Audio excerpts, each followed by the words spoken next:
This Saturday, NWSL is on CBS. Gotham FC taking on Angel City. That kickoff is happening at 12:30 p.m. Eastern time. So I'm rocking my Angel City kit today Okay, because okay. of that on the live. So be sure to tune into NWSL on CBS on Saturday at 12:30 p.m. Eastern time. Sandra, we have started a new month. We've turned the calendar page to June. So this gives us an opportunity to take a look back at May and talk about the best 11, our best rookie, our best team, some of the best that have come out of May. It's a really good check-in point for us on Attacking Third. So let's start with our best 11. Who stood out to you? The best 11 players in May in the NWSL. I love when we do these month-to-month check-ins. They're my favorite. I also love that this one in particular is falling in line with the approaching midway point of the season. We're still roughly like maybe 1 to 2 weeks out before like all teams are level on actual 13 games. But it's close. It's for sure close. And May was absolutely wild. Like we are witnessing the rise of Orlando Pride and their prominence. And I am curious as to how many Pride players you and I are both going to have on our preferred best 11s here. I've got a good chunk. But as far as starting, back to front, got Jane Campbell listed. Had to give her a shout. Sam Staub, Raphael, Casey Kruger to round out kind of that back line. In the middle, I've got Hirschfeld, Bethune, and McCutcheon, Lynn Williams, Soph Smith, and Barbara Banda to kind of close out a Ooh. front line here. So kind of a mix. I've got a good chunk of Orlando Pride players for sure, but I think we saw the rise of some other players for teams kind of making a push, like Gotham's run in May. Right. Lynn Williams, I think, a huge part of that. And obviously, we got to keep Spirit players in the mix as well because they have had they're putting together an incredible season for sure. But I want to hear yours. I think that's a really good shout. You had 4 Orlando players, if I counted correctly. Yeah. So I like that. That is a very good shout. This was like so hard for me to pick Yeah, these because me I'm too. studying for a big test and I don't want to leave anyone out. And I want to make sure that I've hit all the right pieces and the right players. I almost was like going back and watching games and I was like, Lisa, it's not that serious. It's going to be okay. Like, let's just Let have it fun, go. dude. Let's just have Like, fun. let's have fun with it. You're not going to lose this. It's okay. You Um, always want to be right, and I'm like, this isn't an actual competition, dude. Like, I know. So I had to, let myself go a little bit on this one. But okay, so my good. best 11 for May, back to front. And Katrin Berger with Gotham FC. She has come in goal and done such a good job seamlessly adjusting to the league. Across the back line, I have Natalie Jacobs, Carrie Abello, Gabby Robinson, and Casey Kruger. Gabby Robinson, with Kansas City Current, this is a player that maybe gets overlooked a lot for a lot of her defensive efforts that she does. But overall, she has been really solid as such a young player in the league. And I put Natalie Jacobs in this back line as well, which it might be a bit of a surprise, but for a center back that has had to play with basically a different center back duo alongside her, almost every single match with Houston has been really impressive to adjust and bring Paige Nielsen up to speed with how Fran Alonso wants to play at Houston, and then Tarciane getting into the mix. Yep. She has had an impossible job at Houston. And although the Dash haven't picked up points and maybe progressed as much as they have wanted to with points and standings and wins, they have done so much work defensively because of Natalie Jacobs. In my midfield, I have Hina Sugita at Portland Thorns, Lola Banta at Kansas City Current, and Sam Coffey. The I love Portland it. midfield is up top, and I like them. For my forwards, Barbara Banda, if you didn't have her on your May best 11, I don't know what you were watching. Sophia Smith and Ella Stevens with Gotham FC. She had 4 goals in their last 3 matches to help extend Gotham's unbeaten streak to 6. Yeah. It almost underrated player to some extent that took some time, I think through March and April. She had some adjusting to do in the NWSL and with Gotham and realizing what her role was going to be based on the players around her. And now that Stevens has found her groove, I wanted to make sure I gave her a shout out in my starting 11. I like it. I like yours a lot. I like mine. I love your your rationalization for Nat Jacobs because I feel like some folks might be like, "What are you even talking about, Lisa? The dash? Like, how are Exactly. you gonna have a defender from the dash in your 11?" But listen, we're watching some of those Fran Alonso tactics and kind of come to light, and I think that's an important thing that you note about her having to constantly play with a little bit of a mix up back there. Mhm. But I think something really cool within both of our 11s is the fact that we struggled to kind of put it together because we're witnessing right now as this midway point of the season arrives, like teams absolutely settling in for the long haul. Hands There's a down. reason why we've got between our 11s, there's multiple Orlando players. There's shouts for Kansas City players. I was so torn on It's Gary hard. Robinson in my back line as well. I thought, I said, Kansas City, I need to see some better defensive structure.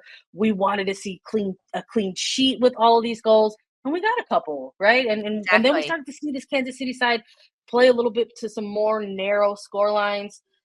I think it's going to be a devastating blow for them moving forward as she tore ACL. But Without Robinson, I there's know. no Yeah. denying the May that she had Mhm. for that team for sure. So Yeah. I think that's a great shot in the back line as well. Yeah, that's why I mean, that's not why I wanted to give her a shout out, but she did so much great work, and it's going to be a very big hole for Kansas City to fill without Gabby Robinson. Okay, Yeah. we also did best rookie for the month Mhm. of May. I want to know from you who you picked, and if it was someone from Washington. You know what? This is month number 2 where we're doing this. I'm staying. It's almost like nothing's changed from April to May because we have to still stick with Corey Bethune. I think I don't even think this is a player that we're gonna find ourselves doing like the deep dive like we just did with Sam Stav because I feel like we're speaking about Corey Bethune Exactly. week to week to week. So yes, it's Croy Bethune for me for best rookie of the month again for May, just like she was in April. But I think maybe we should also give like a special shout out because at this point it almost feels like we're going to be talking about this player all year. And then it's like maybe folks might be like, are there any other good rookies? And the answer is yeah, there are. I want to give a little special shout out to Ali Setnor. I think she is Oh, fighting the that's a good good one. fight. I think she's fighting the good fight right now Good way with to put Utah it. Royals. It is because let me tell you, it's a little bit of a It's a struggle right fight. now. When you're looking at that expansion side, it's not a fun time. I think at this point, when you're Mhm. looking at some of these results that they've been going through, they haven't had a win since March. Doesn't look or sound like that. There's a lot of different ideas coming out, for this team. But she's constantly getting in the mix and making her presence felt on the pitch, and that's tough to do when you find yourself playing in this point of the season with a team that is struggling. And oftentimes, tragically, when you are in a losing team, maybe you're not getting those highlights and maybe you're not getting that Exactly. praise. But we're doing that today on A3. So Croy Bethune, rookie of the month for May. Special shout out, Ali Sentnor. I like the shout out for Sentnor with Utah Royals. She has an impossible job as a rookie to Yeah, put all the attacking pressure on her shoulders. Like that's literally what it is. The Utah's attack right now, as they're still trying to figure out themselves as an expansion side, is get the ball to Sentnor and let her cook. She leads the team in shots, shots on target, yeah, and chances created. Like she has done so much work. It's a shame that the team hasn't been able to kind of pick up points along the way because I think there would be a bigger spotlight on Sentnor.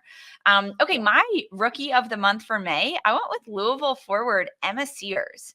I really Good looked at shout. the month of May and players that have grown and have come into themselves. And for Croy Bethune, it's not a bad shout by any means, but she stayed consistent. So, like, yes, Yeah, she was still very good throughout May, but Emma Sears got better in May. She earned 4 starts with Racing Louisville. She showed her versatility, being able to play on the left wing, on the right wing, and playing consistent long minutes. In those 4 starts, she was averaging 85 minutes. I think she played 90 minutes in 2 of the matches. She played 81, 82, 83, and then 89 in another. She scored 2 goals, one of them a game winner.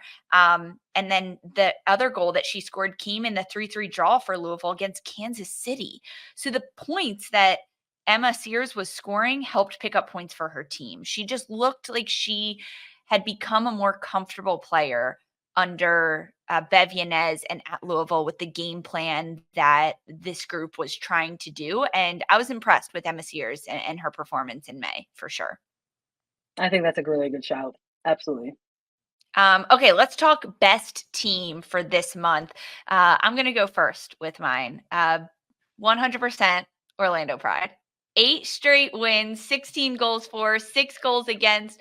Orlando Pride is hands down the team to beat. They're at the top of the table, and they have so many different weapons. They have a lot of depth. They have a lot of organization on the pitch. Seb Hines is doing a great job of laying the foundation and then building up from there about what this team needs to look like.